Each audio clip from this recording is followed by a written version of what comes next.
odeeffannoo jijjiirraatiin Enzo Fernandez walqabateen gatii taphataa kana naannoo yuuroo miliyoona 140 ta'uusaa Chelsea gabaasee jira. Ta'uu baannaan garuu taphataan kun achuma Stamford Bridge inni tura jedhameeti jira.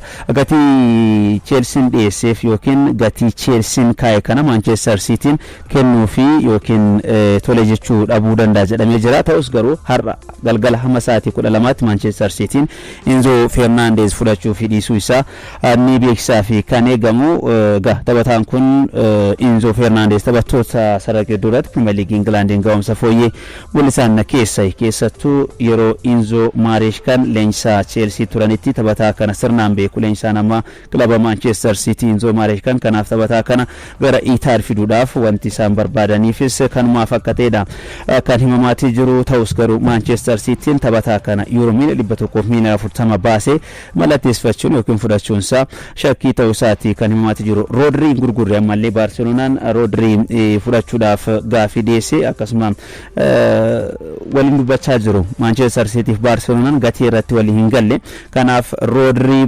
gurgure taanaan Enzo Fernandez ni fudhata. Ta'us garuu maddeen akka jedhanitti yoo ta'e Manchester City jijjiirraa Rodri fi Enzo Fernandez wanti walitti fidu hin jiru. Enzo Fernandez Rodri gurgurames gurguramuu baates Enzo Marescan leenjisaan kilaba Manchester City waan barbaadaniif gara Itaada fudhachuu ni barbaada jedhameeti jira.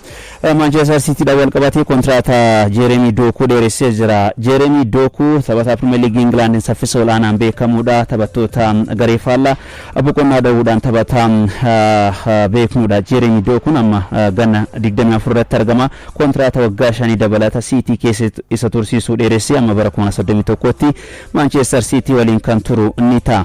Dokuun erga mallattoo isaa kaa'eetiin booda baay'een gammadee natti amananii kontraata waggaa 5 naaf kennuun akkaan of kennee waa hedduu garee kana waliin milkeessuuf na gargaara jechuudhaan kan dubbate. Amma boodas waancaa hedduu injifachuun barbaada jedhee jira lammiin Belgium Jeremy Dokuun. Egaa isaan dabalataa isaan dura jechuudha dheeressuun ni beekama. Amma immoo Jeremy Doku kontraata kilabicha waliin qabu dheeressuu isaati kan gabaafame. Manchester City Tierney Reinders gurguruudhaaf walii galee jira. Tierney Reinders kilaba Saudi Arabia Al Qadisiyaadha kan bitu. Lammiin Netherland Tierney Reinders kilaba Manchester City keessatti akka eegameen ifee mul'achuu hin dandeenye. Manchester City naannoo euro miliyoona 61tti ni gurgurata jedhameeti jira. Egaa kun mallaqa guddaadha. Gurgurtaa kanaan jijjiirraa armaan olitti kaase kan Enzo Fernandez dabalatee xumurachuudhaaf carraa bal'aa kan qabu ta'uu isaati kan namatti mul'isu kilabni Manchester City. Egaa Manchester City Tierney Reinders paawundii miliyoona 46.5 kilaba Xaaliyaan yookiin kilaba Italy Milan irraa mallatteeffachuun ni yaadatama. Kontraata waggaa 5 isaa fi Manchester City waliin ta'us garuu Tierney Reinders amma gara Al Qadisiyaa imaluudhaaf akka walii galee kan gabaafame. Paris Saint-Germain Ferran Torres Barcelona irraa fudhachuudhaaf walii galee jira.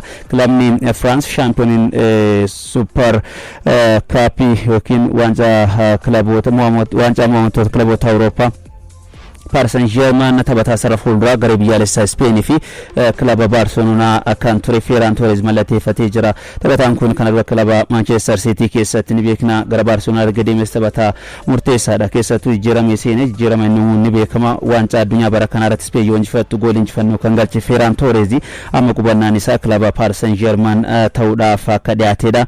Jijjiirraa taphataa kanaatiif naannoo euro miliyoona 50 Paris Saint-Germain Barcelonaadhaaf ni kaffala jedhamee jira. Barcelonaan garuu taphataa kana yeroo Manchester City irraa bitu naannoo euro miliyoona 65tiin kan bite.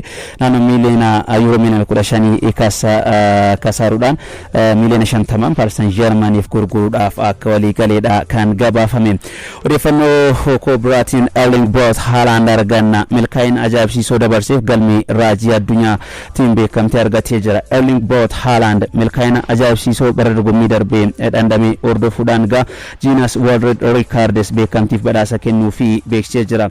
Bara dorgommii kun 2067 eegaluudhaaf yeroo jedhutti gaa beekamtii fi badhaasni kun Erling Braut Haalandiif kan kenname riikordiiwwan hedduu galmeessee jira. Taphataan kun waancaa Nations League irratti gooliiwwan 19 galchee jira. Sanaan ala waancaa addunyaa irratti hirmaannaa isaa jalqabaatiin goolii danuu galchuu danda'ee jira. Premier League England keessatti taphoota 111 qofa taphate gooliiwwan 100 galchuudhaan tapha muraasaan taphataa goolii hedduu galchuudhaan taphataa jalqabaa ta'uun isaanii beekama. Kana malees waqtii dorgommii Premier League England tokko keessatti galchiiwwan 36 lakkoofsuudhaan taphataa jalqabaati. Tapha Champions League Awurooppaa keessatti tapha tokko qofaan goolii 3 galchuudhaan riikoordii Lionel Messi fi Luis Adriano qoddatee jira. Walumaa gala bara dorgommii darbee turtii miidhagaa fi milkaa'ina inni dabarseef Erling Braut Haalandiif jechuudha. Galmeen guddichi raajii addunyaa Guinness World Records beekamtii kenneefii jira. Erling Braut Haaland taphataa sarara fuulduraa kilaba Manchester City fi garee biyyaalessaa Norweyti. Hull City argana kilabiin championship irraa gara Premier Leagueetti guddate. Hull Cityn jijjiirraa taphattoota irratti hirmaachaatii jira.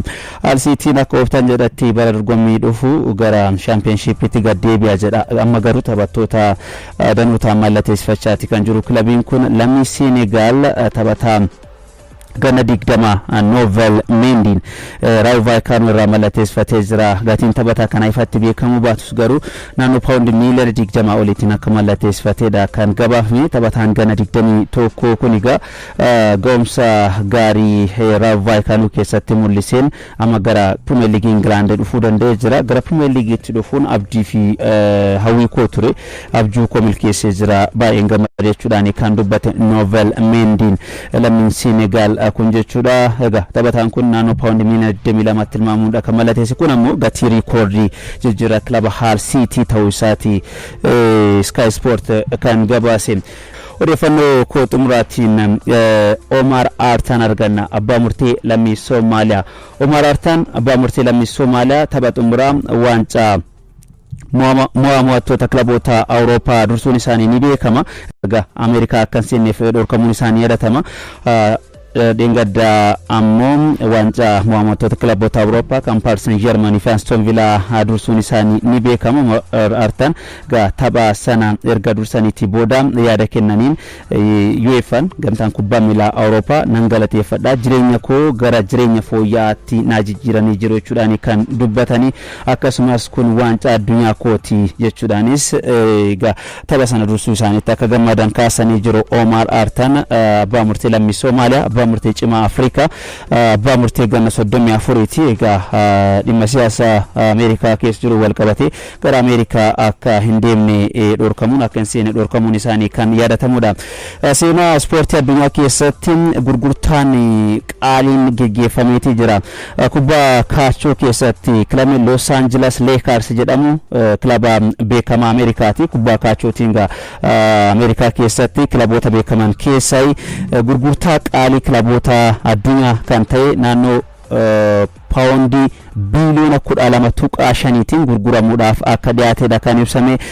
Gurgurtaa kana abbaan qabeenyaa Josh Kushner kan geggeessan yookiin kan bitan ta'uu isaaniiti kan gabaafame. Egaa kun seenaa kubbaa ispoortii addunyaa keessatti akkuma waliigalaatittuu gurgurtaa qaalii yookiin kilaba gatii qaaliidhaan gurgurame kan isa taasisuun itti kilabni kun yeroo 17 shaampiyoonii NBA ta'uu danda'eeti jira. Boston Celtics kilaba jedhamu ta'uudhaan kilaba NBA dhaan milkaa'ina olaanaa argateedha. Amma Los Angeles Lakers jechuudha paawundi biliyoona 12.5 gurguramuudhaaf akka ta'eedha kan gabaafame.